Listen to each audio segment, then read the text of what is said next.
antisipasi atau pencegahan dini terhadap kejadian-kejadian kebakaran.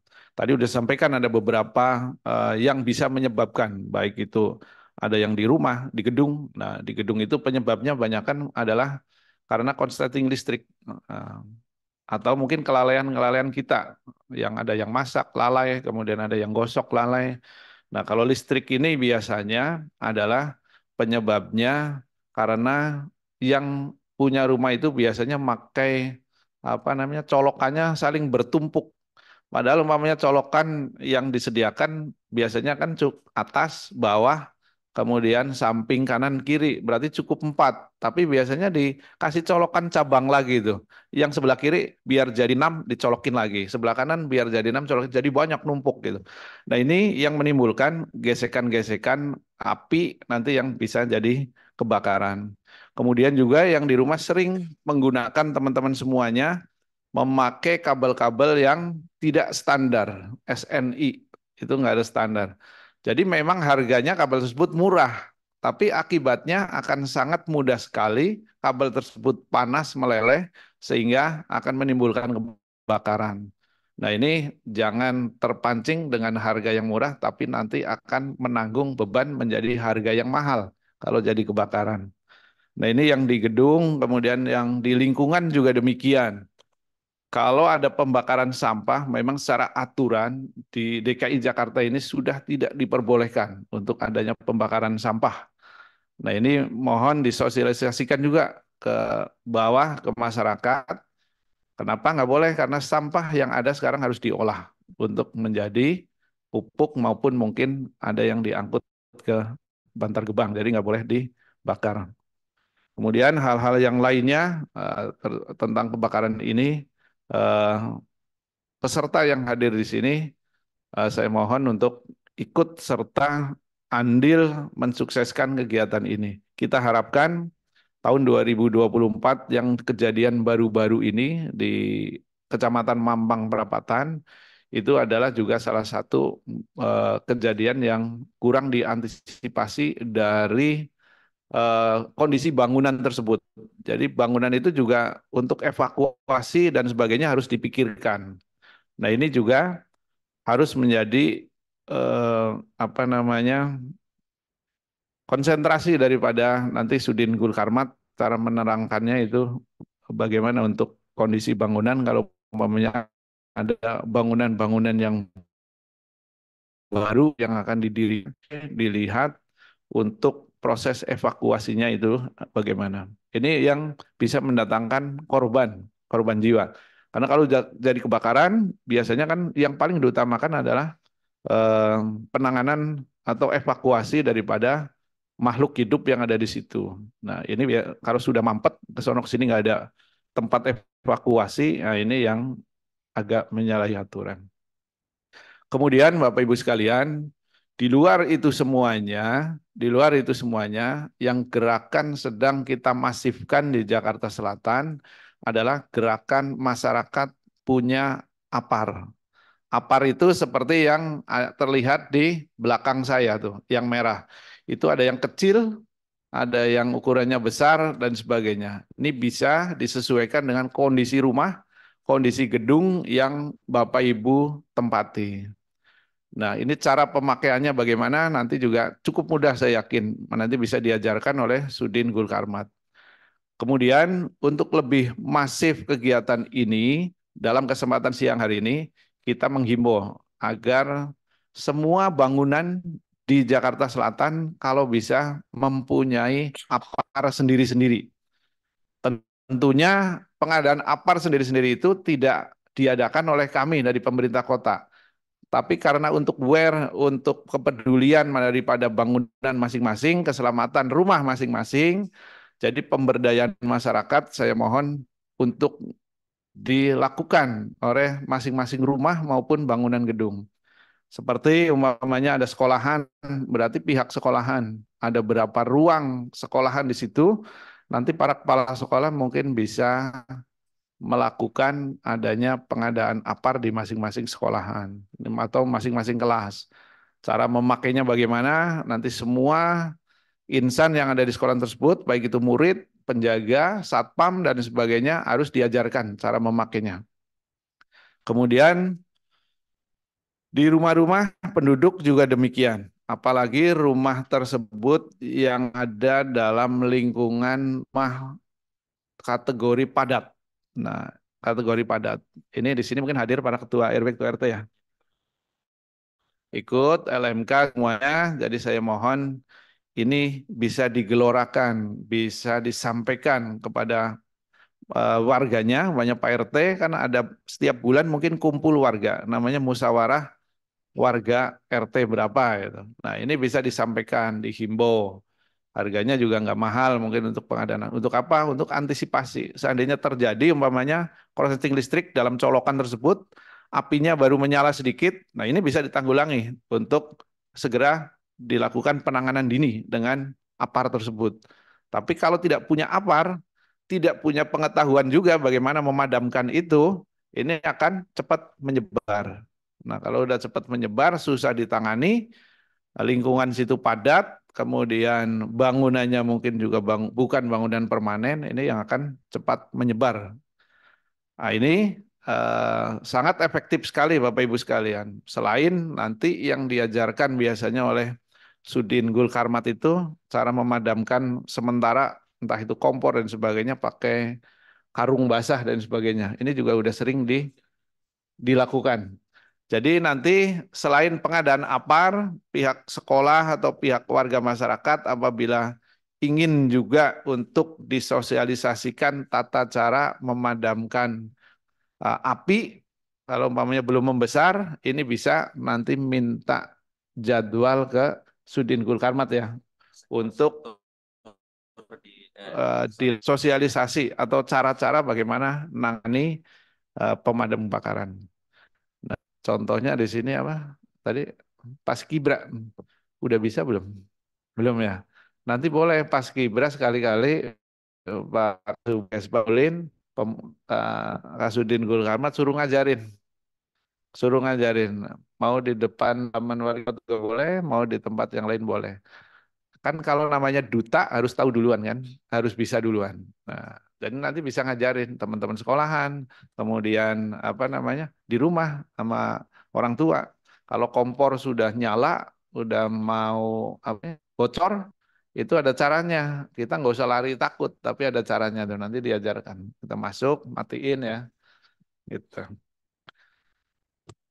Kemudian Bapak Ibu sekalian, kita sama-sama namanya usaha kita ini ikhtiar secara lahiriah, secara duniawi kita ikhtiar bagaimana biar masif kegiatan ini dan nanti untuk update daripada kegiatan ini 1 bulan setelah ini mungkin saya mohon sih kalau bisa nanti masing-masing lurah membuat laporannya efektivitas daripada kegiatan ini, follow up-nya setiap kelurahan itu sudah ada perkembangan berapa APAR yang dipunyai oleh masing-masing rumah.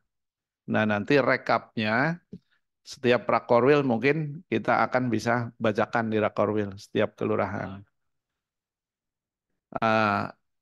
Ya ini buat keselamatan kita semuanya, bukan keselamatan semua. Hilangkan pikiran yang ngeres tentang kegiatan ini arahnya mau yang lain-lain. Apalagi yang ngomongin masalah bisnis dan lain sebagainya. Saya tidak ada sama sekali ngomongin ke arah situ. Saya ngomonginnya adalah ke arah penyelamatan warga masyarakat.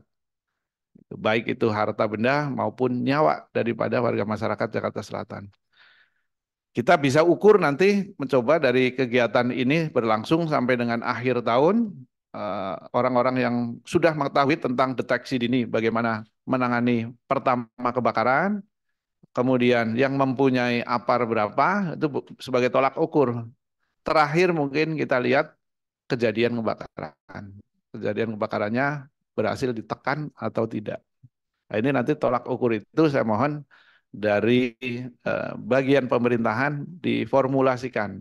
Kemudian formulasikan, kita tuangkan dalam acara monitoring dan evaluasi yang bisa kita ukur. Jadi nggak sia-sia kita ngadain kegiatan ini besar-besaran, masif, tapi nggak ada tolak ukurnya kita. Kita harus ada tolak ukurnya dan hasilnya kita bisa lihat bersama-sama. Mungkin itu saja. Kemudian kita mungkin BKD ada BKD di sini? K3. K3 nanti kerjasama sama Tapem. Kenapa saya bilang K3 kepegawaian? Saya minta ini yang mau woro-woro itu, saya minta kan yang jadi leader paling utama adalah ASN-ASN di Jakarta Selatan. Baik itu yang ada di sekretariat kota maupun yang ada di Sudin-Sudin. Nah, saya minta berangkatnya juga dari ASN dulu. Dari ASN dulu nih. Seperti penanganan stunting.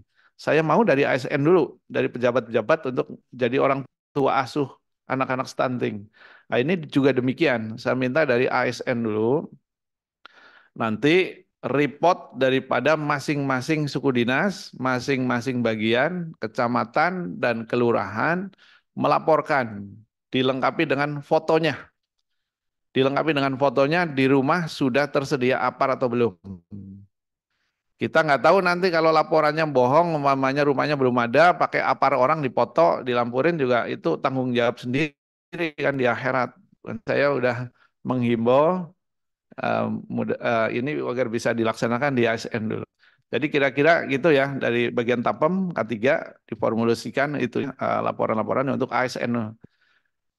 Tapi masyarakat juga kami persilahkan untuk mensukseskan kegiatan ini dan lewat forum-forum yang ada di Jakarta Selatan, saya mohon juga bantuannya nih. Ada FKUB, ada FPK, kemudian nanti mungkin ada MUI, ada DMI, karena ini ada tiap hari mungkin bergelut di tempat-tempat ibadah. Ini sangat efektif sekali untuk menghimbau warganya dengan gerakan masyarakat mempunyai APAR ini. Jadi itu mungkin Bapak Ibu sekalian beserta sosialisasi pada hari ini, baik yang lewat Zoom maupun yang langsung di sini. Saya harapkan kegiatan ini benar-benar ada gunanya buat kita semuanya, ada follow up-nya, dan yang paling penting adalah membuat keberkahan Jakarta Selatan. Terima kasih, lebih kurangnya mohon maaf, dan kami persilakan acara ini untuk dilanjutkan. Dan saya akhiri, bila taufik walhidayah. Assalamualaikum warahmatullahi wabarakatuh. Terima kasih Pak Wali Kota Jakarta Selatan atas sambutan dan arahannya. Saya pikir cukup jelas, bisa dipahami dan dimengerti oleh semuanya. Jadi gerakan masyarakat punya APAR ini satu-satunya yang ada di Indonesia barangkali. Di Jakarta, hanya Jakarta Selatan dan Jakarta Selatan menjadi pelopor. Insya Allah ini kemarin sudah disosialisasikan ke Komisi A DPRD dan bisa jadi menjadi untuk masyarakat seDKI Jakarta. Jadi ini patut kita dukung semua pihak karena pengadaan api untuk keselamatan kita, kita, tempat tinggal kita, lingkungan kita, bukan untuk siapa-siapa, bukan untuk orang lain juga. Jadi kesadaran itu harus dari sendiri. Maka saya selaku Ketua FKDM Kota Jakarta Selatan sudah menghimbau kepada seluruh jajaran ADM kota, kecamatan, kelurahan se-Jakarta Selatan sejumlah 556 untuk masing-masing memiliki APAR secara mandiri. Jadi tidak ada APAR yang numpang atau tidak ada APAR yang pemberian atau segala macam atau mengharapkan bantuan dari Gugema, tidak. Jadi kita pengadaannya secara mandiri sebagai pelopor. Insya Allah nanti akan diikuti oleh para pihak untuk memiliki APAR. Jadi sekali lagi terima kasih Pak Wali Kota Jakarta Selatan yang sudah mendukung gerakan ini dan menggaungkan Gempar sampai di DPRD DKI Jakarta. Demikian eh, selanjutnya sebelum kita lanjut kepada narasumber dari Gukarmat, sebaiknya untuk hikmatnya acara ini kita eh, mulai dengan membaca doa yang akan dipimpin oleh Ketua FKUB Kota Jakarta Selatan, Kiai Haji Julian. Pada beliau dipersilahkan.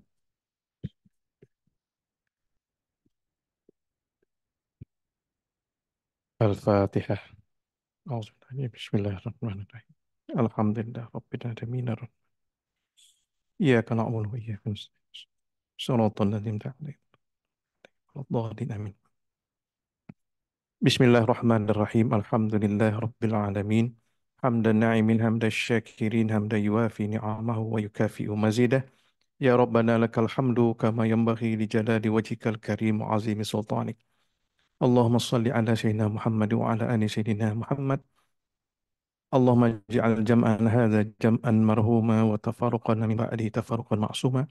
Ya Allah ya Tuhan kami, jadikanlah pertemuan kami pada hari ini pertemuan yang Engkau rahmati, dan perpisahan seusainya kami dari pertemuan ini, kami semuanya Engkau pelihara dan jaga ya Allah dari segala sesuatu yang tidak kami kehendaki. Allahumma yassir lana umurana wa hassil wa haqiq ma natamanna. Ya Allah, mudahkanlah dan realisasikanlah apa yang kami programkan, apa yang kami inginkan ya Allah. Wa barik lana fima razaqtana, dan berkahilah kami dengan karunia yang tidak terduga-duga. Wa barik lana fima razaqtana, dan apa yang telah kami terima dari nikmat sehat walafiat dan yang lainnya, berkahilah ya Allah ya Tuhan kami. Rabbana atina fid dunya hasanah wa fil akhirati hasanah wa qina azabannar. Walhamdulillahi Rabbil Alamin.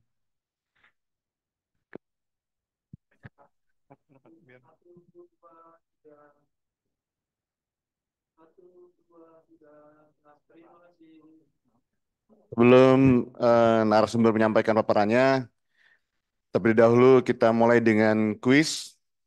Ada hadiah door prize bagi Bapak Ibu, adik-adik sekalian yang mengikuti acara ini secara online, Zoom. Operator sudah siap? Oke, kita mainkan. Ya, putar. Silakan Pak Kasuban yang bilang stopnya.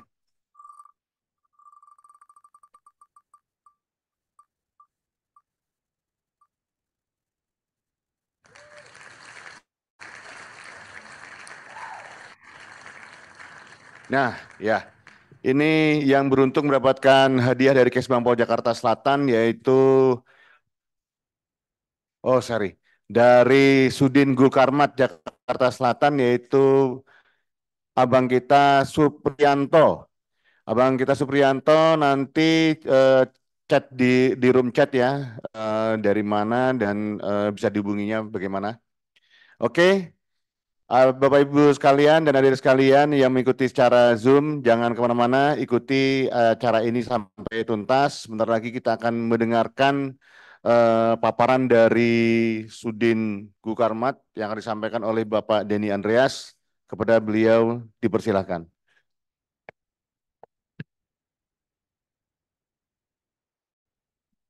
Tes. Bismillahirrahmanirrahim. Assalamualaikum warahmatullahi wabarakatuh. Alhamdulillah, alhamdulillahirabbil alamin. Puji syukur kehadirat Allah SWT, Tuhan Yang Maha Esa, di hari Jumat yang cerah ini, di akhir minggu menjelang weekend, ya kita masih menyempatkan waktu untuk hadir dalam rangka menambah pengetahuan, menambah kepedulian, menambah wawasan terhadap lingkungan kita, terhadap saudara-saudara kita, dalam rangka meningkatkan kewaspadaan dan mengantisipasi bahaya risiko kebakaran. Ya, adapun kegiatan yang dipelopori oleh Kesbangpol Kota Administrasi Jakarta Selatan, ya, ini mari kita ikuti dengan seksama, ya kan? Semoga ini bisa mendatangkan manfaat untuk kita semua. Amin. Ya, yang saya hormati Pak Wali Kota, Pak Munjirin, yang saya hormati Pak Pak Kasuban Kesbangpol, yang saya hormati para Kasudin, baik yang hadir offline maupun yang online. Yang saya hormati para camat ya Pak ya. Ya, para camat, yang saya hormati seluruh hadirin yang hadir offline maupun online, yang tidak saya sebutkan satu persatu, tapi tidak mengurangi rasa hormat saya. Ya, perkenalkan, saya dengan Denny Andreas. Saya dari seksi pencegahan kebakaran Kota Administrasi Jakarta Selatan. Izinkan saya menyampaikan beberapa pengetahuan saya yang akan kami sharing untuk seluruh hadirin. Semoga ini bisa memenuhi keingintahuan atau menambah pengetahuan wawasan kita semua. Ya, mungkin kita bisa mulai dari tema ya, sambil menunggu operator, sambil menunggu operator, kira-kira Bapak Ibu yang hadir ada yang pernah mengalami kejadian atau punya pengalaman baik di tempatnya, tetangganya, atau mungkin saudaranya yang pernah mengalami kebakaran, ya. Ada enggak?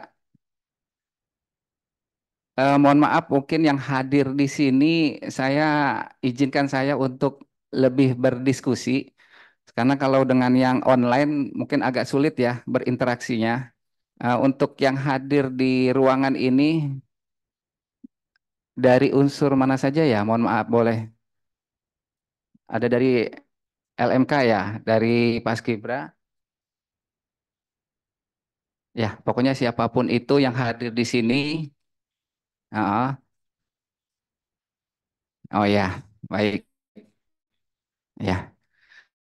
Nah, ini sudah kita tayang sedikit. Mungkin tidak semua nanti saya tampilkan ya, karena waktu yang membatasi. Saya lebih berharap kalau ada diskusi dari para hadirin, dari Bapak Ibu, kami persilakan, tidak perlu menunggu dibuka sesi diskusi. Ya, mohon izin, ini saya persilakan, Bu. Kira-kira yang punya pertanyaan atau punya pembahasan yang ingin diperjelas, saya persilakan untuk langsung bisa kita diskusikan. Ya, mari kita simak sama-sama peran serta masyarakat dalam pencegahan kebakaran. Ya, di ruangan ini ada nggak yang pernah mengalami di sekitarnya itu kejadian kebakaran? Ya, sebelum masuk ke materi. Ya, tidak ada ya. Ya, ini mungkin saya mungkin sedikit sharing keadaan di lokasi kebakaran itu seperti apa. Ya, next.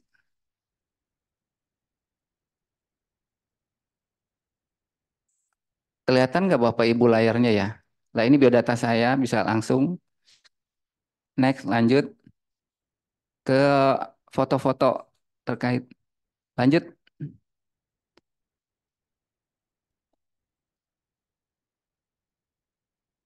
Ya, stop dulu, stop dulu. Oke. Nah, ya, stop. Nah, ini tadi yang foto ya. Ya, mungkin Bapak Ibu kebencanaan yang ada di sekitar kita, dari mulai banjir, dari mulai angin puting beliung, dari kebakaran. Saya pribadi paling prihatin melihat korban kebakaran, gitu. Ya, korban kebakaran itu hampir tidak tersisa gitu, hampir tidak tersisa, hampir sulit untuk dikenali material mau apapun yang terbakar. Ya, kalau banjir mungkin masih kelihatan tuh kasur basahnya, masih kelihatan tuh pakaian basahnya. Tapi kalau kebakaran itu tak ter tak berbekas gitu kan.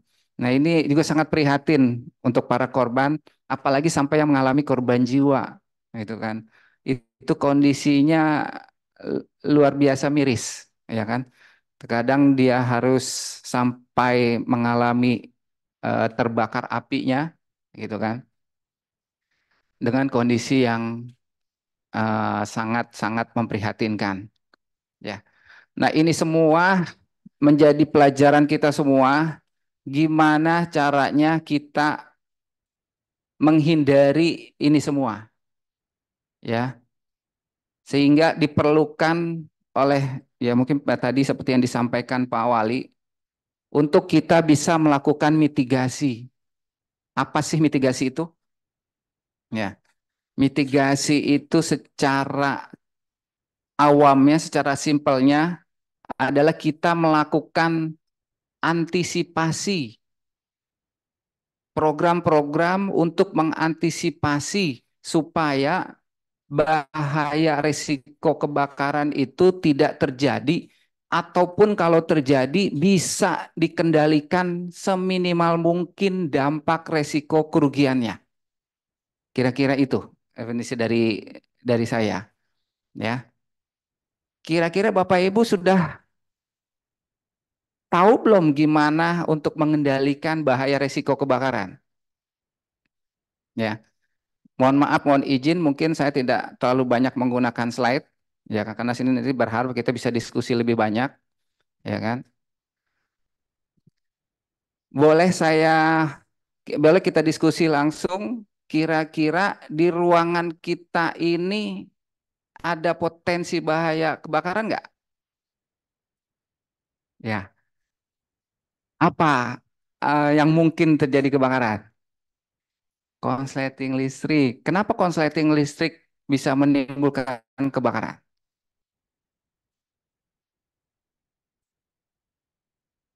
Oh gitu. Dengan Pak siapa, Pak? Terima kasih ya, ya. Terima kasih Pak. Jadi untuk semua mungkin tolong ditayangkan kalau ada teori teori api kebakaran. Kenapa terjadi kebakaran? Ya, secara umum kenapa terjadi kebakaran? Kalau nyala api di kompor kita kebakaran bukan? Lalu yang kebakaran yang seperti apa? Nah, Ibu luar biasa. Siapa namanya, Bu? Alia, cantik sekali Ibu. Hah? Oh ya, catat-catat nanti. Catat. Surprise ya. Ya, tepat sekali, Bu. Kebakaran adalah api yang tidak terkendali. Lalu, bagaimana bisa ada api, Bu? Kira-kira kenapa ada api, Bu? Ayo, Bu, lanjut, Bu. Ya, biar tuntas, Bu. Oh, biar bagi-bagi. Nanti Ibu, nanti Ibu selangnya. Ya. Ya, kebakaran karena ada api tidak terkendali. Berarti ada nyala api yang terjadi tanpa kita inginkan. Betul, Ibu ya? Oke. Lalu terjadinya api karena ada apa? Ada unsur apa penyebabnya? Ada human error. Ada yang bisa ngelengkapin? Ada yang mau tambahin? Adek, mungkin nggak apa-apa, Dek. Nggak usah malu-malu, Dek. Kira-kira terjadinya api karena apa? Apa karena ada yang bermain api? Hah? Bisa nggak tuh terjadi api? Oh, bisa. Iya. Sengaja. Ya, secara teori, kalau kita biasanya bahasanya segitiga api, ya. Di mana ada unsur bahan bakar, di mana ada unsur oksigen yang cukup untuk pembakaran, dan ada energi sumber panas pemicu kebakaran, di situ potensi terjadi api. Ya. Nyala kompor kita bisa nyala api karena ada unsur apa? 3 ini. Oksigen ada ya. Bahan bakarnya apa? Gas. Terus sumber pemicu panasnya di awal ada pematiknya. Betul ya? Nah, terus kalau bapak-bapak yang suka merokok, itu 3 unsurnya ada nggak? Ada. Bahan bakarnya apa? Tembakau. Apa ya? Terus sumber apinya korek. Ya, oksigennya di ruang udara. Ya, itu terjadi api. Tapi itu semua terkendali. Ada juga yang berpendapat ada api besar, api kecil, ya kan? Itu api kecil ya kalau rokok ya. Kalau api besar, sekarang kan banyak pertambangan ya, peleburan. Tuh apinya besar nggak tuh? Panasnya tinggi nggak? Tapi kebakaran bukan itu namanya. Kenapa Pak? Ya, seperti yang Ibu tadi bilang, karena terkendali ya Bu ya apinya. Walaupun besar, kalau terkendali itu bukan kebakaran. Ya, yang tidak terkendali ini yang menimbulkan kebakaran. Oke, dari situ kenapa saya tanya itu? Saya mengajak Bapak Ibu atau peserta seluruhnya kira-kira untuk melakukan mitigasi kebakaran itu kita mau mulai dari mana? Ya, Bapak Ibu baik yang offline maupun yang online nanti bisa diproyeksikan di rumahnya, bisa diproyeksikan di tempat kerjanya, bisa diproyeksikan di tempat aktivitasnya. Sekarang saya ingin coba kita analisa di ruangan ini.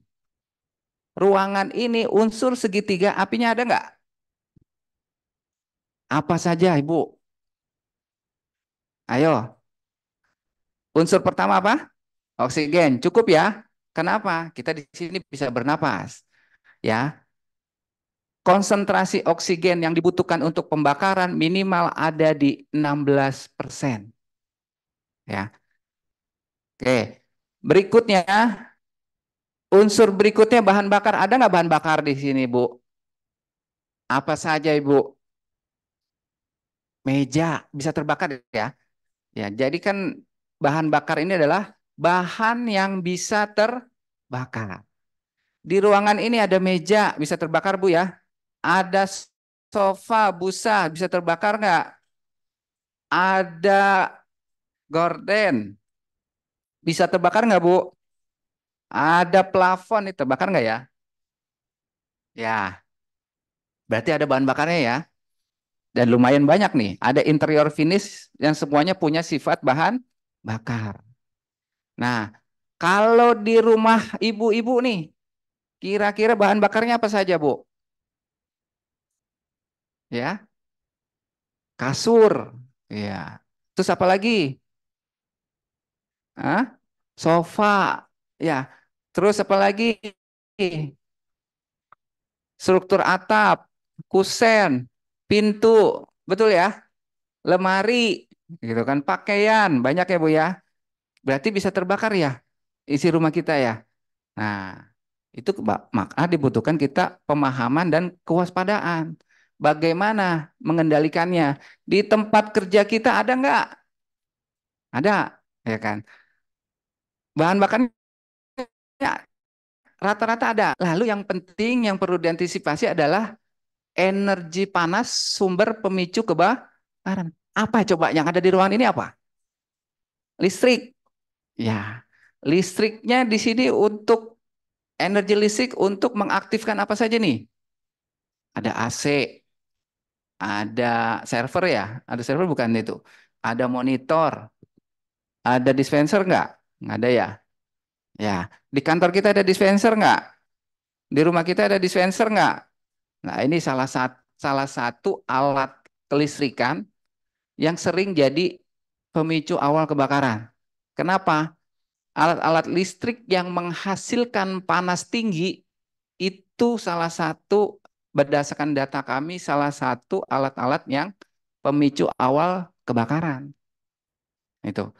Biasanya dispenser itu ketika airnya sudah habis masih nyala. Nah, sering tuh di kantor-kantor tuh karena apa? Karena mengandalkan housekeeping gitu kan, kurang perhatian. Nah, mari kita semua sama-sama kita perhatikan sama-sama. Ya, di sini salah satu peran masyarakat juga. Masyarakat itu ya tidak hanya yang ada di lingkungan tempat tinggal, di kantor pun sama seperti itu. Nah, lalu kalau kita sudah paham reaksi terjadinya api, kira-kira gimana cara untuk mencegah terjadi reaksi api? Ayo ibu-ibu, ibu-ibu gimana supaya kan di rumah tadi udah bisa diidentifikasi ada potensi terjadi api ya Bu ya. Lalu bagaimana supaya tidak terjadi api Bu? Meminimalis oksigen. Wah, kesian itu penghuninya Bu ya. Oh iya iya iya iya. Ya maksudnya itu paham paham. Ada yang bisa ada tambah lagi? Ada yang bisa menambahkan? Ya, simple sebenarnya Bu. Ya, tadi kita paham unsur pembentuk api ada bahan bakar, oksigen dan sumber panas. Supaya tidak terjadi api, kita hanya perlu memutus salah satu unsurnya, Bapak Ibu. Ya, kita hanya memutus salah satunya. Kalau kita mau mematikan kompor, yang kita putus apa? Aliran gas. Kalau kita mau mematikan api rokok, yang kita putus apa ya?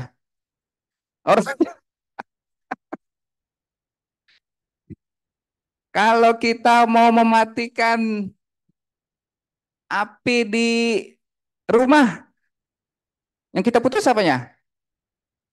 Hah? Pelakornya Bu ya. Ya, ya. Jadi begitu ya. Diingat-ingat untuk mencegah terjadinya api atau mematikan reaksi terjadinya api, cukup memutus salah satunya. Mau memutus bahan bakarnya bisa, mau memutus oksigennya bisa, mau memutus sumber panas pemicunya juga bisa, gitu kan? Ya, bisa dipahami. Ada nggak yang pernah latihan menggunakan apar atau karung goni? Di sini belum pernah. Ya, kira-kira kalau kita menggunakan apar nih yang di belakang saya, ini memutus reaksi unsur apa? Dia isinya apa? Bapak Ibu tahu nggak? Ada yang isinya powder. Coba ditampilkan, Mas. Jenis-jenis apar. Ya, maaf ya, saya nggak satu persatu. Saya senengan diskusi sebenarnya. Soalnya slide-nya banyak. Ntar nggak selesai sampai waktunya absen. Ya, itu kan. Ya, apar ada yang isinya powder, ada yang isinya foam, ada yang isinya CO. Pernah lihat nggak? Itu yang agak berat tuh bawanya. Makanya Pak Hafid tuh males bawa ke sini, berat. Ada yang isinya kimia khusus untuk melindungi objek-objek khusus. Kenapa beda-beda? Kok dibeda-bedakan? Apa yang perlu kita tahu di situ?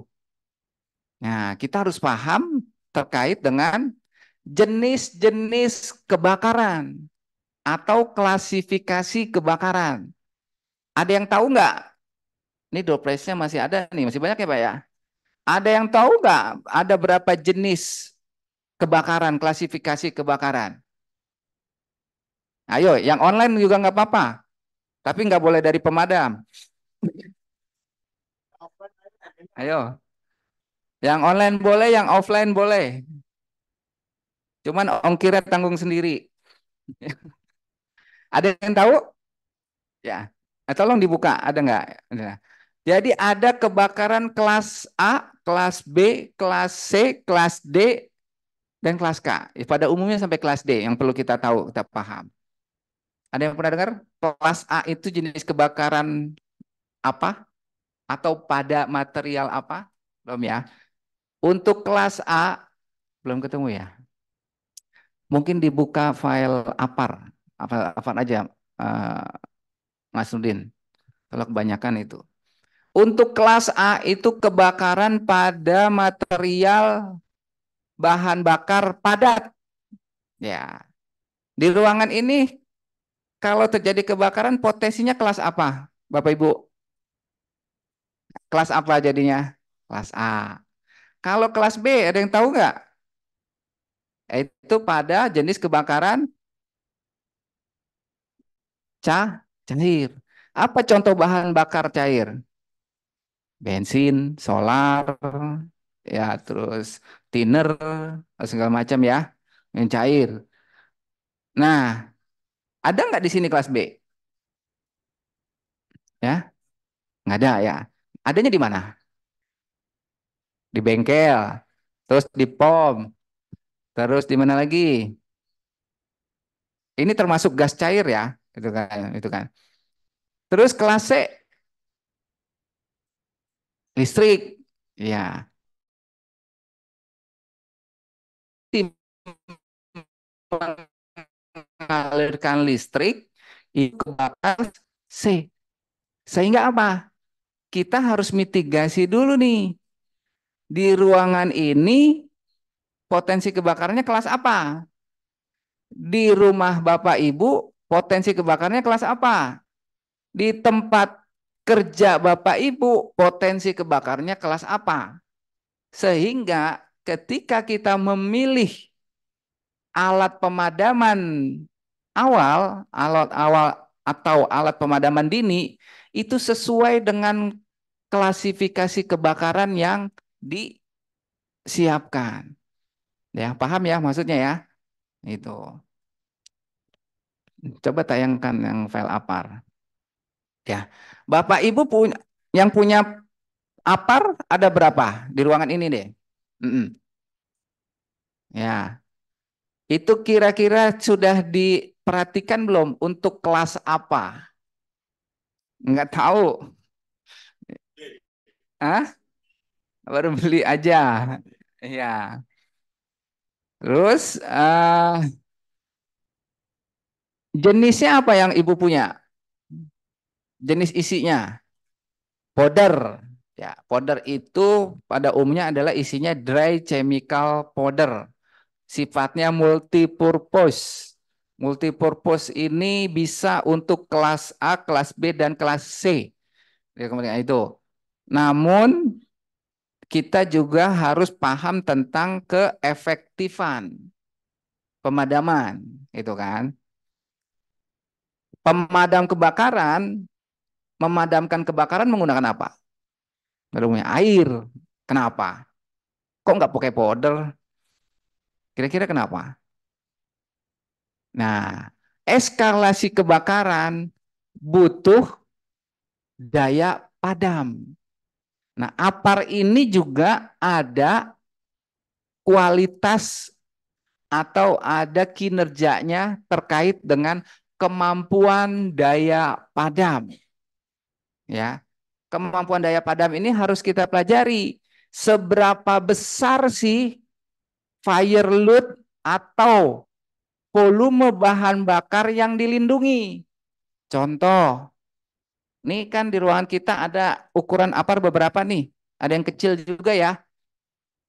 Nih, ini setiap material bahan bakar yang ada di ruangan ini punya kalori. Itu secara kimia bisa dihitung. Itu kan. Kalori itu yang menentukan seberapa besar panas yang dihasilkan dan seberapa panjang durasi proses pembakaran yang terjadi. Nah, di sini membutuhkan APAR dengan kemampuan rating daya padam seberapa besar. Kira-kira kalau di sini kan ada APAR yang 1 kilo, enggak sampai 1 kilo, ada yang 1 kilo, ada yang 2 kilo, ada yang 3 kilo, ada yang 4 kilo. Yang Bapak Ibu punya berapa kilo? 3 kilo. Ya. Yang isinya tepung powder APAR atau tepung ayam goreng? Nah, Kira-kira daya padamnya sama nggak tuh? Nah, tepung beras ya buat bikin apa? Peyek ya. Ya, jadi salah satu yang harus kita perhatikan dari apar kita adalah kemampuan daya padamnya. Ya, kita nyebutnya biasanya rating daya padam. Nah, ini harus ada hasil tes uji laboratorium. Nah, berdasarkan rata-rata penelitian, gitu kan, yang kita standarkan untuk di rumah-rumah atau di bangunan, lah itu minimal 3 kilo dalam satu ruangan. Ada perhitungannya tadi, perhitungan kalorinya. Jadi kalau di rumah Bapak Ibu adanya yang 2 kilo, yang 1 kilo, itu jangan taruh di ruangan. Biasanya taruhnya di mana yang kecil-kecil? Kendaraan. Karena beban bahan bakarnya, fire load-nya beda gitu kan. Karena saya juga sedikit-dikit merhatiin, ada yang di depan rumahnya fotonya pakai ya kayaknya ngambil dari mobil tuh di foto gitu kan. Nah, nah itu sia-sia gitu kan. Ya, ini direkomendasikan untuk di kendaraan. Tergantung juga kendaraannya. Jangan ntar bis double decker aparnya yang seperti ini gitu kan. Itu kendaraan-kendaraan yang umum lah atau sepeda motor ya. Jadi seperti itu sesuaikan. Bahkan untuk merek-merek profesional tertentu itu mencantumkan dia rating daya padamnya. Karena dia sudah pernah tes uji di laboratorium. Ini ada cuman biasanya suka terpisah juga dia lembarannya ya. Nah, ini tidak direkomendasikan untuk di rumah. Ini untuk sepeda motor. Ini cocoknya di mana, Bapak Ibu? Mobil. Nah, ini minimal seperti ukuran inilah kalau untuk di ruangan, ya. Nah, yang ini sama yang ini ada bedanya nggak, Bapak Ibu? Apa bedanya? Ukurannya, apalagi isinya? Yakin? Ini isinya apa? Ini isinya apa? Kok bisa bilang isinya? Ini yang membedakan adalah jenis tabung aparnya, ya. Beda nggak lehernya ini sama ini? Ya. Mana yang ada ukuran tekanannya? Kenapa ini enggak? Ayo. Nah, biar tahu juga ya nggak apa-apa ya. Sharing-sharing. Nah, ini sistem cartridge system. Dia bertekan ada cartridge khusus sebagai penekannya. Makanya ketika sedang tidak bekerja, dia tidak ada tekanan. Tapi ketika digunakan, dia baru bertekanan. Karena kenapa di sini lehernya besar? Dia ada cartridge-nya seperti kalau bapak-bapak tahu cartridge senapan angin, ya tahu ya, atau senapan-senapan angin gitu kan. Dia ada cartridge-nya seperti kapsul. Nah untuk yang ini full storage, dia tekannya langsung dalam tabung. Makanya dia langsung ada tekanannya nih. Itu. Ini baru ada tekanannya ketika sudah dibocorkan cartridge-nya. Jadi ketika digunakan tuasnya, dia langsung bocor dan langsung bertekanan. Ini tekanannya lebih tinggi daripada yang ini. Jadi hati-hati kalau punya yang ini. Ya, harus tahu prosedurnya, posisi menggunakannya harus tahu. Tapi secara kualitas, secara efektif pemadaman, ini walaupun lebih kecil, bandel nih. Lebih tokcer gitu kan. Iya, iya, nggak kalah tokcernya sama Pak Hafidz. Ya, ya. Sampai sini ada yang mau ditanyakan nggak? Ya, cara penggunakannya enaknya di lapangan ya. Di sini ini enggak ya? Atau ada ini? Oh ya, ini seperti di layar ya. Itu cartridge-nya tuh di dalam tuh. Ini ya, ini sistem cartridge system. Dia tekanan tingginya ada di cartridge yang ada di dalam tuh. Hah? Oh ya. Ya. Yang Bapak Ibu punya yang mana? Ya. Kami merekomendasikan untuk keamanan adalah yang full storage. Kenapa? Ya walaupun dia secara keampuhannya lebih ampuh yang ini karena dia tekannya lebih besar, tapi secara keamanan lebih aman yang ini. Gitu, karena terbatas tekanannya. Gitu kan. Bisa terlihat langsung, ya. Itu. Kami rekomendasikan yang full storage system. Seperti itu. Oke. Ini tentang APAR. Ada yang pernah latihan menggunakan APAR? Adik? Belum. Ya. Pak dari FKDM? Belum. Ya. Ya, nanti kita praktekkan atau nanti ya, kalau masih ada waktunya ya, saya lanjut dulu materinya. Seperti itu. Oke. Sekarang tadi kita sudah tahu memitigasi ya kan tempat kita beraktivitas. Pertama yang harus kita tahu apa tadi? Bisa disimpulkan nggak? Adalah kelas kebakaran yang ada di tempat kita. Kelas kebakarannya kelas apa?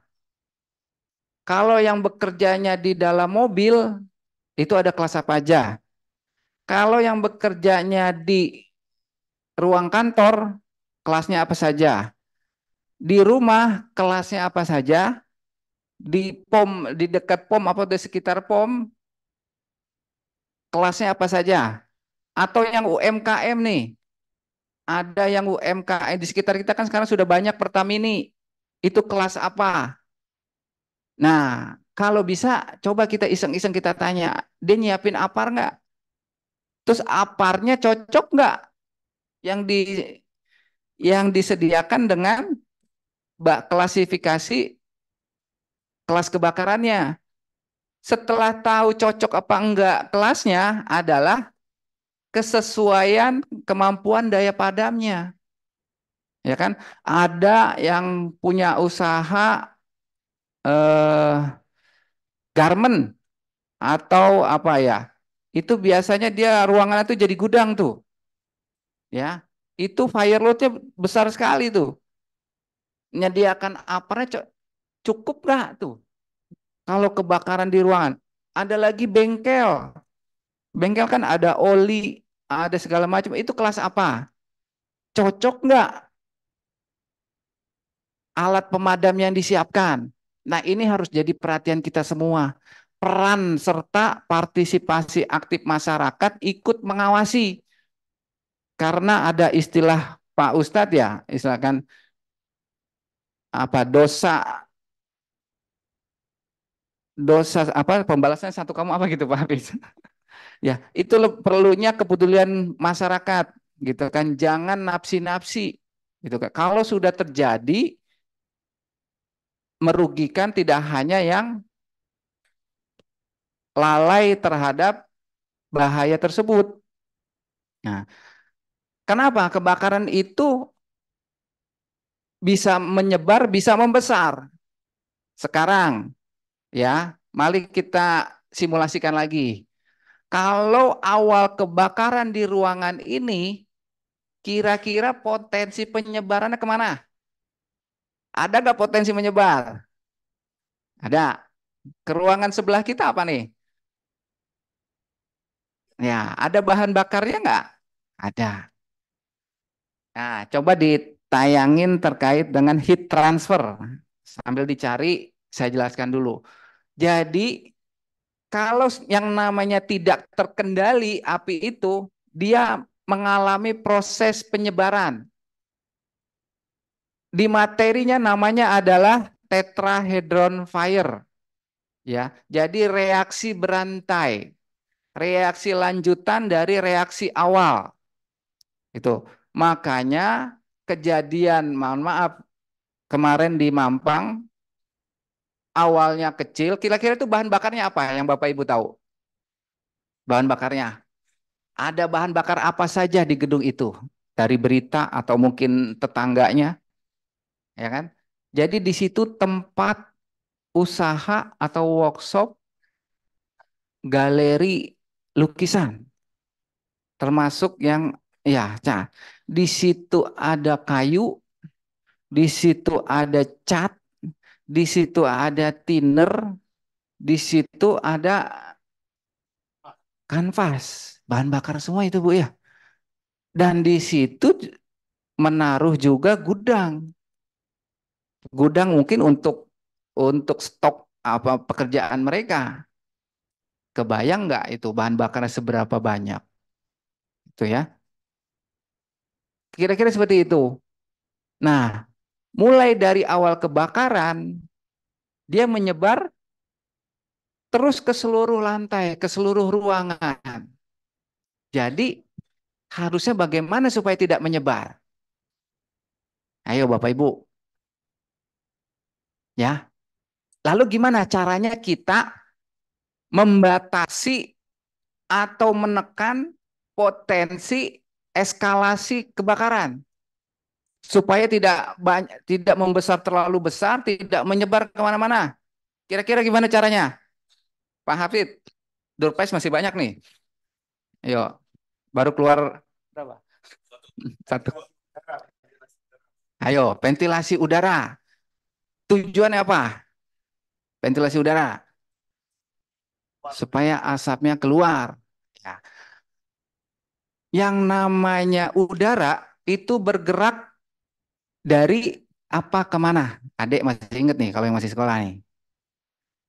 Udara atau gas, pergerakannya tuh bagaimana sifatnya? Hukum apa tuh di situ? Hah? Ya, Ibu, betul tuh.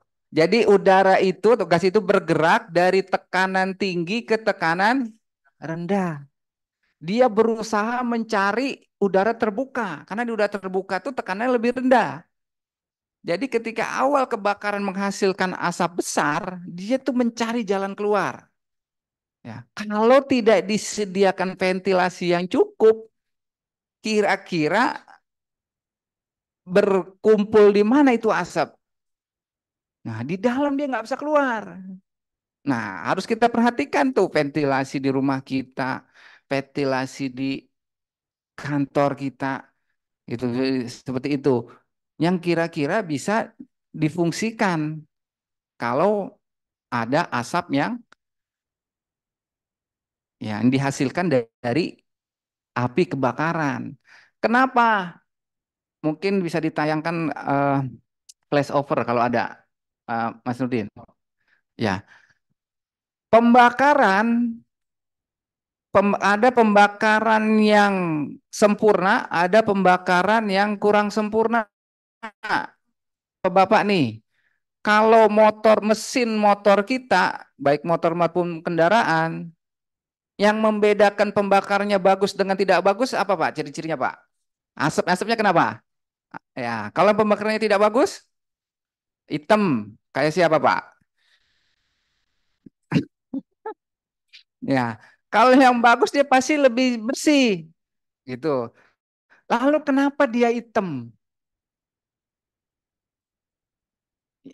Ada apa di asap yang hitam itu? Ada residu, betul. Jadi pembakaran yang tidak sempurna, dia masih ada volatil karbon yang terbawa oleh asap. Dan dia masih punya sifat bahan bakar. Ketika dia terbawa asap, ya kan dia kan mencari tuh tekanan rendah, ya kan? Masuk ke ruangan lain, ketemulah kain jemuran, misalkan ada yang jemur. Nah, kain terpanaskan oleh asap, asap itu kan panas hasil pembakaran ya. Misalnya kayak wedus gembel ya Bu ya, Bapak Ibu ya. Dia masih bawa panas tuh. Ketemu bahan bakar yang mudah terbakar, ngikutlah terbakar. Begitu prosesnya kira-kira. Nah, nih tahapannya nih. Jadi kebakaran tuh ada tahapannya.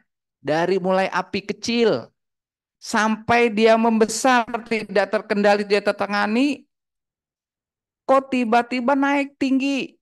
Itu kan dari datar naik tiba-tiba tinggi.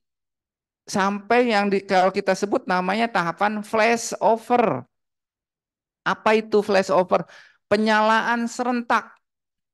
Kenapa serentak dia nyala? Karena setiap materialnya itu sudah mulai terbakar bersamaan. Karena terpanaskan dari api awal sehingga sampai kepada titik bakarnya atau flash point-nya sehingga dia mengalami yang namanya auto ignition, penyalaan dengan sendirinya. Contoh, kalau ada solar panas sama solar dingin, ya kan? Beda nggak dilemparin nyala rokok di solar panas dan solar dingin? Beda. Yang solar dingin kemungkinan nggak nyala. Tapi solar panas bisa nyamber. Kok beda? Karena beda titik flash point-nya, titik bakarnya. Begitu juga material-material yang lain. Kenapa tiba-tiba kurvanya naik tinggi? Karena dia sudah terpanaskan dan setiap materialnya itu sudah sampai ke titik bakarnya. Makanya disinilah waktu kritis untuk penanggulangan kebakaran sedini mungkin. Itu. Nah, alat pemadaman dini yang tersedia, disinilah peran pentingnya. Harus kita sediakan di tempat kita. Berdasarkan riset, berdasarkan penelitian, berdasarkan pengalaman, dari awal kebakaran sampai terjadi flashover itu 3 sampai 15 menit. Tergantung isi materialnya. Kira-kira kalau Bapak Ibu manggil pemadam, dari manggil sampai ke tempat Bapak Ibu berapa menit? Ayo, setengah jam. Kira-kira udah kayak apa kalau dapur Ibu ngebul? Setengah jam, udah angus tempenya tuh yang lagi digoreng. Itu makanya ya bukan kami berusaha damkar nih, tapi tidak bisa mengandalkan petugas damkar. Kita harus berperan aktif menyiapkan respons yang cepat dan efektif sedini mungkin. Seperti itu. Kenapa itu waktu-waktu kritis 0 sampai 5 menit pertama tuh waktu kritis. Kalau itu gagal ditangani harus ditangani oleh pemadam. Berarti potensi kerugiannya sudah jauh lebih besar. Ya. Itu yang harus kita pertimbangkan. Itu yang harus kita pahami. Baik di rumah kita, di tempat kerja kita, dimanapun tempat kita beraktivitas. Respon pertama ini yang penting. Gitu kan. Makanya harus tersedia tuh alat pemadaman dini. Harus terbiasa menggunakannya. Harus terbiasa menghadapi api. Jangan panik. Gitu kan. Harus tahu berbuat apa saat apa. Itu dibantu dengan alat pemadaman dini yang dinilai paling fleksibel, dinilai paling mudah saat ini adalah apa.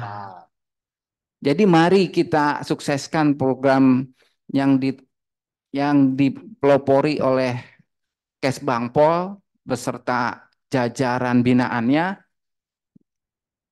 untuk menyediakan APAR di sekitar rumah kita, di sekitar kita beraktivitas, gitu kan. Dan kalau ada kebakaran jangan nunggu-nunggu, jangan sayang-sayang.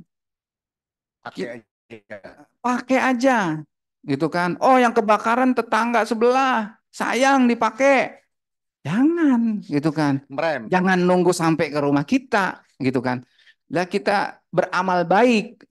Nah, dari situ pemerintah juga punya perhatian. Bocoran dari Damkar. Yeah. Insya Allah kalau didukung sama mereka-mereka yang terhormat, kalau ada APAR warga yang dipakai untuk pemadaman kebakaran, nanti disiapkan isi ulangnya. Gratis. Ya nggak tahu masalah gratis apa enggaknya. Nanti dilihat, pokoknya nanti dibantu isi ulangnya. Tapi lihat sikonnya, lihat situasinya, ya. Jadi jangan sayang-sayang. Oh, yang kebakaran tetangga, misalkan gerobak gorengan kebakaran, gitu kan. Gerobak siapa? Ngapain madamin, gitu kan. Itu. Nah, supaya bisa dipakai oleh seluruh masyarakat lingkungan, kira-kira nyimpen aparnya pada di mana? Ini jadi Pak, pertanyaan juga. Coba yang di RT RW nyimpen aparnya pada di mana? di pos, Pak. Pos mana? Pos RW, pos RT. Pos RW, pos RT. Iya, Yakin ya, nanti kita cek iya, sama-sama. iya, Pak. Supaya mudah diakses. Jangan ketika diperlukan, bingung nyari kuncinya di mana. Gitu kan. Akhirnya keburu membesar. Gitu kan. Ya. Nah, itu kan resiko-resiko itu harus kita pikirkan, gitu kan. Makanya kan kalau kita taruh sembarangan yang mudah diraih kan punya resiko juga dari keamanan.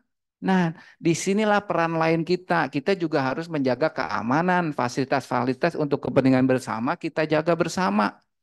Itu jangan istilahnya jangan cuek, jangan nafsi-nafsi. Seperti itu. Sampai sini ada yang mau ditanyakan nggak terkait APAR atau kebakaran atau seperti apa? Sebelum lanjut. Mungkin kita lihat Iya, ini Pak chat karena waktu kita juga udah betul. harus selesai. Ruangan ini mau dipakai kegiatan Hotmail Quran. Ya, Jadi kita saya rasa selesaikan. sekilas ya, moga-moga bisa bisa nambah wawasan, nambah masukan. Kalau prakteknya silakan undang kami secara khusus bisa kita diskusikan, bisa kita jadwalkan. Mungkin untuk selanjutnya biar diatur oleh eh, Ya, nanti kita bantu. pengatur acara Ya. di Mungkin waktu dan ya. tempat. Saya persilakan. Terima kasih Pak Denny Andreas yang sudah menyampaikan materi secara lugas dan mudah dipahami. Insya Allah kita yang hadir di sini dan yang mengikuti secara online bisa mengikuti, bisa menerimanya dan bisa memahaminya. Di setiap tabung itu ada petunjuk penggunaan. Jadi di setiap tabung APAR itu ada petunjuk penggunaan. Jadi walaupun tidak ada simulasi pada hari ini, insya Allah mudah dimengerti dan dipahami. Eh, Tidak ada pertanyaan ya? Oh, ya, pengisi refillnya Pak, pengisi refillnya mungkin ada tempat-tempat yang dirujuk. Silakan Pak. Ya, langsung ada respon nih. Ya, saya hanya sharing kenapa supaya masyarakat tahu dan tidak ragu-ragu atau sayang-sayang ketika melihat kebakaran, jangan ditahan-tahan yang punya APAR. Kalau perlu berebut, berebut ambil APARnya siapa yang duluan, siapa yang paling cepat madamin. Tuh kan. Jadi mulai mulai tahun ini atau mungkin tahun ke depannya nanti akan lebih diperhatikan lagi. Sepengetahuan saya sih pimpinan sangat memperhatikan. Mulai tahun ini kalau ada kebakaran yang kita tangani, jangan lupa didokumentasi. Didokumentasi, terus APAR yang kosong, nanti ada berita acaranya dan pengakuan dari saksi minimal dari pengurus RT setempat. Betul. Nah, itu bisa dibawa pemadam atau ke pos terdekat dengan dokumen-dokumen administrasinya supaya bisa dibantu pengisian ulangnya. Itu. Taman nggak langsung ya Bu, nanti dilihat kesiapan kami juga terkait dengan isi ulangnya. Tapi ini untuk gambaran, kenapa saya sampaikan dari sekarang supaya jangan ragu-ragu gitu kalau ada kebakaran sampah, kebakaran yang masih kecil gitu loh, jangan sayang-sayang dan naruh aparnya juga jangan terlalu rapih gitu loh. Kadang saya kalau naruh barang terlalu rapih, lupa kira mau dipakai itu. Itu kan terlalu rapih akhirnya pas mau digunain ya akhirnya tidak digunakan api membesar banyak kejadian. Ketika kebakaran, oh ternyata ada aparnya dan diperiksa nggak sempat digunain. Kan sayang. Di lingkungan yang terjadi kasus kebakaran ada beberapa apar ternyata belum sempat digunain. Berarti kan apa? Ada sesuatu yang harus dievaluasi di situ.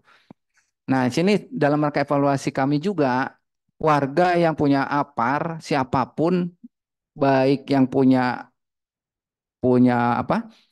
eh, punya umum ataupun punya pribadi jangan ragu-ragu kalau ada kebakaran berebut pakai tuh gunain sampai untuk madamin. Ya, kira-kira begitu ya Bu ya. Baik, Pak Denny, ini ada dua penanya di room chat. Pertama, kalau terjadi percikan api di tiang listrik, tindakan pertama apa yang harus dilakukan? Yang kedua, Saya pernah mendapat APAR tahun 2017 dari Damkar, sekarang sudah kadaluarsa, apakah bisa IUC ulang? Dua pertanyaan yang mungkin bisa langsung dijawab. Ya. Ya, pertama memang dimanapun kebakaran hati-hati kita menanganinya kalau memang tidak mampu. Kalau yakin mampu silakan. Apalagi ada APAR, silakan digunakan. Minimal nyala apinya padam dulu, gitu kan. Tapi kalau tidak yakin, yang pertama dilakukan adalah lapor dulu. Lapor dulu ke pemadam atau ke PLN. Ke pemadam lebih baik karena nanti pemadam juga akan melapor ke PLN. Seperti itu. Yang penting di situ tolong diperhatikan, diamati, jangan ada makhluk hidup di sekitar itu, dan yang perlu diperhatikan jangan sampai ada rambatan dari nyala api awal. Selama tidak ada rambatan, kan rambatannya biasanya ke pohon kering atau ke bangunan-bangunan apa liar yang ada di dekat tiang listrik yang terjadi api itu. Jakarta Selatan cukup sering berdasarkan data cukup sering kebakaran terkait dengan instalasi listrik PLN. Data kami menunjukkan cukup sering. Jadi ya harus kita perhatikan semua, jangan sampai ada rambatan.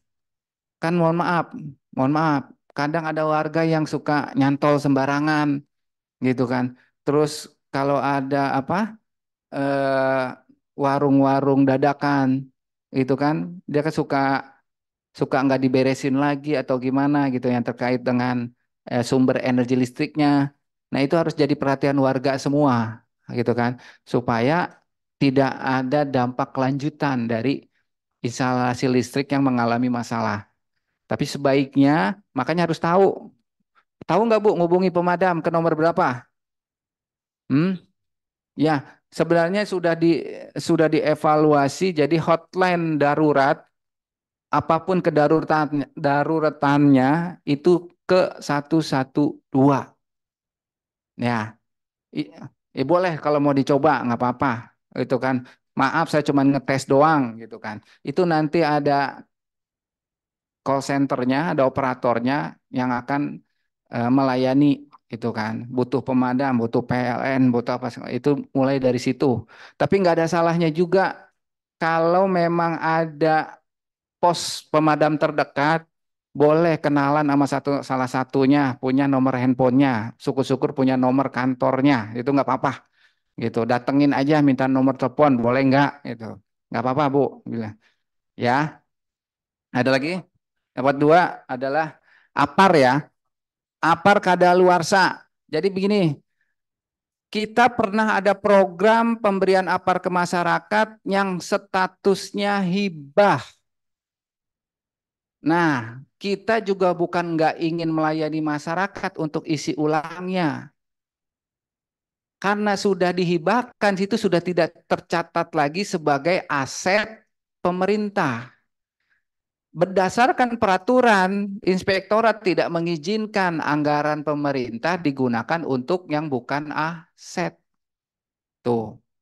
Jadi untuk ya itu karena udah hibah dianggap sudah tanggung jawab personal yang menerima. Tuh, kecuali kecuali nanti ada kasus kebakaran digunakan untuk kebakaran, ada dokumentasinya, ada administrasinya. Nah, itu bisa untuk pertanggungjawaban anggaran kami. Kalau stok kami masih ada mengisi ulangnya. Kira-kira seperti itu ya. Cukup jelas nggak? Ya. Untuk mengecek pabrik tahu, mungkin kejadian apakah terbatas. Nah, itu juga ada RT RW yang mau cek APAR, berarti itu kan jawabannya lapor ke petugas damkar terdekat Pak ya. Kalau untuk mengecek APAR, mengecek kejadian. Oke. Nah, ini kasus-kasus seperti ini kan sebenarnya bukan baru ini ya. Dan ini kita sangat terbantu nih dengan program Gempar nih, gitu kan. Jadi Damkar bersama masyarakat, bersama elemen masyarakat, bersama organisasi kemasyarakatan itu sama-sama mengawasi lingkungannya, sama-sama apa menjaga lingkungannya dari bahaya resiko kebakaran. Nah, ini kan program internal warga yang dipelopori RT RW program seperti ini sangat baik. Ya inilah yang kita harapkan. Kita akan mendorong, mensupport, syukur-syukur ada memfasilitasi eh, sesuai dengan keadaan gitu kan. Kita akan bantu gitu. Kalau memang ingin didampingi ya koordinasi gitu kan. Bahkan dari FKDM juga sangat bersemangat tuh untuk terjun ke lapangan. Betul Pak ya? Indonesia hanya Jaksel nih, Pak. Ya, sebagai Ya, contoh. baik. Nah, Kalau misalkan seandainya nih, saya sudah punya APAR, terus kemudian batas waktu expired itu kan sekitar 1 tahun ya Pak ya. 1 tahun, ada yang 1 tahun, ada yang 2 tahun. Nah, ketika sudah expired, misalkan saya mau isi ulang mandiri nih, kira-kira saya harus kemana ya Pak ya? Mungkin ada bisa dibantu ya. Ya, ini permasalahan klasik nih, karena memang barang ini tidak familiar ya. Di marketplace juga banyak kan jual, ya. Bukan isi ulang. Aja refill, tapi hitung-hitungannya satu nggak ngerti, ya kedua hitung-hitungannya juga ribet. Ribetnya apa? Ini kan tabung ini harus dibawa-bawa terus, betul ya? Seperti itu. Nah, eh, sebenarnya cuman ini kan jadi di kesannya bukan berarti damkar itu komersil ya, gitu kan. Di damkar itu ada koperasi yang melayani para anggotanya. Terkadang anggota kami diminta bantuan oleh warga untuk hal-hal seperti ini. Jadi jadi dipersilahkan hubungi pos terdekat, pasti dilayani. Itu pasti dilayani, cuman ini bukan layanan pemerintah, mohon maaf gitu. Ini layanan personal, itu layanan personal itu kan. Untuk apar-apar yang mau mengisi mandiri dan kesulitan mencari tempat pengisian ulang, kalau tidak jauh silakan datang ke pos damkar terdekat. Siapapun di situ anggota kami pasti melayani. Atau di sini kan FKDM juga sudah semangatnya luar biasa nih. Bisa tuh dikumpulkan warga-warganya sekalian nanti kalau bisa dihimpun ya boleh panggil damkar untuk ke suatu tempat untuk mengambil apar yang mau diisi ulang. Itu mungkin yang sudah selama ini berjalan. Tapi ini bukan layanan organisasi ya gitu kan, ini sifatnya mandiri gitu kan, kira-kira itu baik. nomornya. Ibu-ibu, Bapak masih ada? Omar masih? Ada lagi? Tabung oksigen itu sudah ada biasanya tuh yang dagang ya. Tabung oksigen tuh ada yang bisa isi refill, ada yang bisa isi ini. Nah, kalau yang memang belum familiar itu yang tabung isi apar nih, karena juga kita juga kan baru mulai ya. Ya. Tapi setelah dikasih tahu pada ini, artinya kita bisa isi mandiri juga di pos damkar terdekat ya. Betul. Iya. Kalau untuk itu mungkin yang gas CO ya. Mungkin dulu juga kita belum familiar tuh, tapi semenjak COVID kemarin tuh kan mulai berebut gitu kan, kita jadi tahu tuh di mana tempat pengisiannya. Semuanya semuanya saling sharing informasi. Ya moga-moga ini keterbatasan ini bisa terbantu lah gitu Ya. kan. Ini ada peluang usaha juga, Pak. Buka pom isi ulang apar gitu. Ibu-ibu yang di sini ada yang mau tanya? Tadi sebenarnya kayaknya ada Ibu kasih siapa itu antara Bu Sora atau Bu Dewi yang mau tanya tadi ya? Atau Bu Kiki?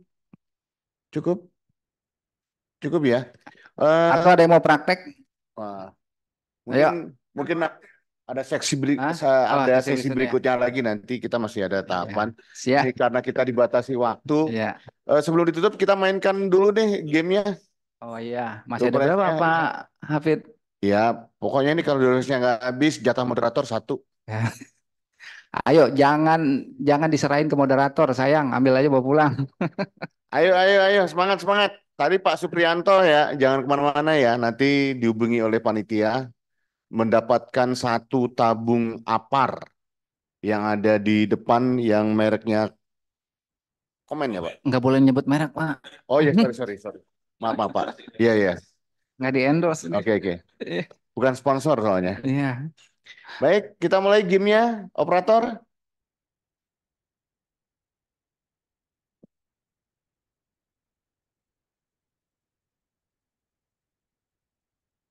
Belum keluar? Sambil menunggu operator sampaikan, Bapak Ibu yang saya hormati, saya mohon maaf tidak semua pertanyaan bisa ditampilkan untuk dibahas dan diberikan jawaban. Tadi saya perhatikan lebih dari 10 orang yang mengangkat tangan, juga tidak dapat kami berikan kesempatan untuk berbicara secara langsung. Karena kita saat ini live dari ruang rapat Wali Kota Jakarta Selatan dan ruangan ini 10 gunakan untuk kegiatan selanjutnya. Ini agak percepatan. Ya, buka. Ya, putar terus, putar. Stop. Siapakah yang beruntung?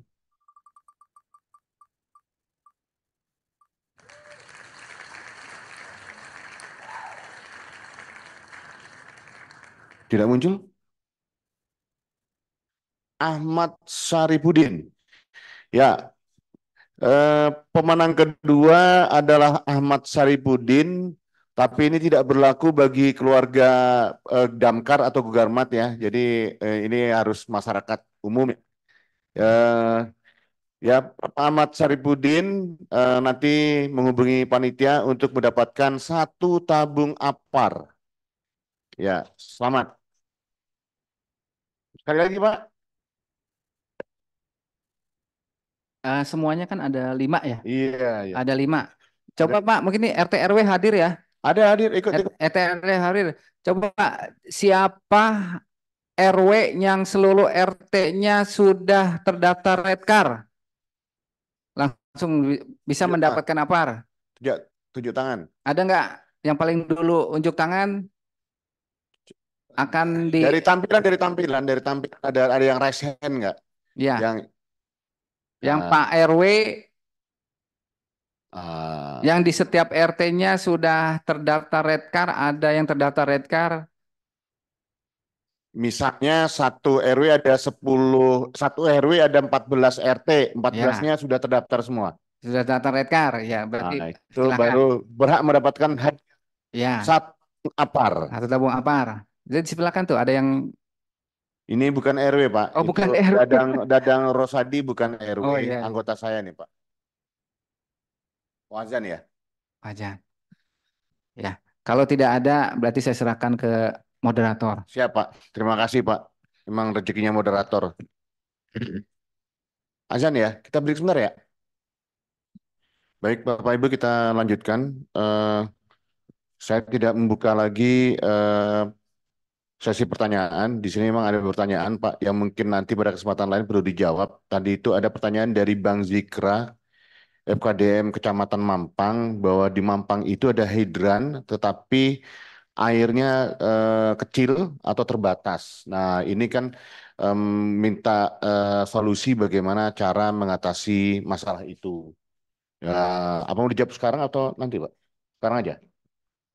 Ya, kalau diizinkan. Siapa coba? Dari Pak Jikra ya. Ya. Kayak untuk Pak Jikra terkait dengan hidran. Hidran ini salah satu sistem yang belum maksimal. Ya, ini salah satu sistem yang belum maksimal, yang agak sulit diterapkan di DKI Jakarta. Ini statusnya adalah hidran kota nih menurut saya. Ya, nah, kenapa? Karena hidran kota itu ada standar tekanan dan standar aliran, volume aliran. Seperti itu. Karena hidran kita ini satu jaringan dengan air bersih, nah ini jadi saling saling ketergantungan. Kalau memang wilayahnya di mana nih? Wilayahnya butuh hidran, ya sebaiknya mengusulkan hidran mandiri. Hidran mandiri di wilayahnya agar standar tekanan dan flow-nya sesuai dengan kebutuhan. Karena hidran mandiri itu nanti akan dibangun pompa khusus. Jadi pompa khusus untuk wilayah tersebut dengan cadangan air untuk melayani hidran-hidran yang tersebar di sekitar wilayah tersebut. Itu kita nyebutnya hidran mandiri. Jadi mohon maaf, untuk hidran kota memang agak sulit untuk dikembangkan sebagaimana standarnya hidran kota. Seperti itu. Mungkin segitu, mungkin seperti itu jawaban saya. Ah, terima kasih. Baik, terima kasih Pak Denny Andreas. Bapak Ibu yang saya hormati, saya tidak menyimpulkan kesemuanya, tetapi saya menggarisbawahi apa yang disampaikan oleh Pak Wali Kota Jakarta Selatan, bahwa gerakan masyarakat punya APAR ini menjadi program unggulan pemerintah Kota Jakarta Selatan dan sudah dipaparkan di hadapan Komisi A DPRD DKI Jakarta. Maka untuk langkah pertama, seluruh anggota binaan Kesbang Pol Jakarta Selatan itu wajib memiliki APAR minimal 1 tabung. Dan kemudian sedang disusun instruksi Wali Kota Jakarta Selatan, di mana nantinya seluruh ASN di Jakarta Selatan wajib memiliki 1 tabung APAR di rumahnya. Dan wajib setor foto juga di rumahnya bahwa sudah ada 1 tabung APAR. Dan nantinya setiap bangunan yang ada di Jakarta Selatan juga akan dilakukan pemeriksaan berkala untuk memastikan bahwa di setiap sarana pendidikan, sosial, publik lainnya itu tersedia APAR. Nah, ini patut kita dukung semua, bahwa nanti tadi Pak Wali Kota menyampaikan terkait dengan kepunyaan atau ketersediaan APAR di rumah ASN itu akan bekerjasama antara Atwil dengan K3. Jadi nanti kita tentunya menyambut baik sekali langkah-langkah yang diambil oleh Pak Wali Kota, dan sebagai warga Jakarta Selatan kita harapkan langkah-langkah itu mampu meminimalisir dampak kebakaran. Syukur tidak terjadi kebakaran di Jakarta Selatan. Itu harapan kita semua. Itu sebagai kesimpulan akhir dari diskusi kita pada siang ini. Dan saya yakin tidak semua peserta itu puas. Sekali lagi bahwa saya memang bukan alat pemuas, jadi wajar kalau Bapak Ibu tidak puas dengan saya. Dan saya berharap diskusi ini tidak bukan terakhir kalinya, nanti pada kesempatan lain kita akan diskusi lagi. Dan untuk kita sampaikan juga bahwa nanti pada saat puncak acara HUT FKDM yang akan diselenggarakan di lapangan halaman Wali Kota Jakarta Selatan pada tanggal 28 Mei 2024 pukul 15.00 akan ada drill fire. Ya, jadi atraksi pemadaman kebakaran oleh FKDM, dan atraksi itu akan disiarkan live streaming secara nasional dan insya Allah dihadiri oleh Kemendagri. Bukan begitu Pak Umar? Oh, udah pergi ya? Ya. Betul, jadi itu yang bisa kita sampaikan pada sore hari ini, karena waktu juga sudah menunjukkan pukul 15.25, 5 menit ke depan ruangan ini akan dipakai. Jadi saya ucapkan terima kasih atas semua partisipasi Bapak Ibu yang tidak saya sebutkan satu persatu, adik-adik sekalian, semua yang hadir di sini. Kita ucapkan terima kasih dan mohon maaf bila ada salah dan kurangnya. Saya akhiri, wallahul muwaffiq ila aqwamit thoriq. Assalamualaikum warahmatullahi wabarakatuh.